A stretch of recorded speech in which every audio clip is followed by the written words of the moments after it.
তেতিয়াহ'লে আজি আপোনালোকক দেখাওঁ মই আলু চিপছ কেনেকৈ বনাওঁ। চাই থাকক আপোনালোকে কণ্টিনিউ, মই বনাই থাকিম। প্ৰথমতে চাউল অলপ তিয়াই থৈ দিছোঁ, মানে তিয়াই কৰি ধুই থৈ দিছোঁ। এইখিনি অলপ টাইম এনেকৈ থাকিব দিম। এতিয়া আলুখিনি কাটি লওঁ। আলুখিনি এনেকৈ এটা স্লাইচত কাটি লৈছোঁ ধুনীয়াকৈ এটা নিয়মত। আলুখিনি এনেকৈ জুইত বহাই দিছোঁ 5 মিনিটৰ কাৰণে। 5 মিনিট বা 6 মিনিট আপোনালোকে কিমান মিনিট থ'ব বিচাৰে। বেছি টাইম থ'লে বেছিকৈ সিজি গ'লে মানে ভাজা টাইমত ঢিলা হৈ যাব পাৰে, সেইটো কাৰণে মই 5 মিনিটেই জুইত দিম। আলুখিনি যিহেতু গৰমত থোৱা 5 মিনিট হৈ গ'ল, সেইটো কাৰণে মই এতিয়া এইখিনি লাহেকৈ ঠাণ্ডা পানীত নমাই দিম। এনেকৈ 10 মিনিটমান ঠাণ্ডা পানীত থ'ম।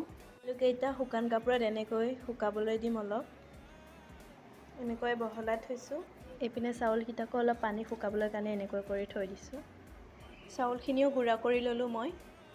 কণী এটাও লৈছোঁ মই, আপোনালোকে লগালেও পাৰে নলগালেও পাৰে, এইটো অপশ্যনেল হয়।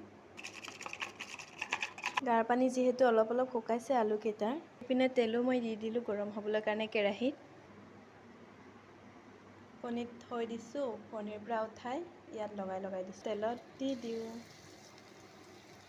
একদম ল' ফ্লেমত সিজাই থাকিব লাগিব এইখিনি। এতিয়া লাহে লাহে কালাৰ আহিব ধৰিছে আৰু দেখিছেনে?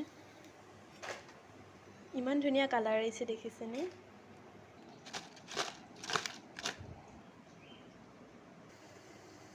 দেখিছেনে ইমান ধুনীয়াকৈ ক্ৰিস্পি আলু চিপছ তৈয়াৰ হৈ গৈছে ঘৰতে। একদম ঘৰুৱা পদ্ধতি, আপোনালোকেও এবাৰ ট্ৰাই কৰি চাব পাৰে। এনেকুৱা লাগিলে মোৰ এই ভিডিঅ'টো চাই আপোনালোকৰো যদি এনেকুৱা খাবলৈ মন, তেনেহ'লে ঘৰত এবাৰ ট্ৰাই কৰি চাব পাৰে। চ' আজিলৈ আহিছোঁ ইমানতে, বাই বাই।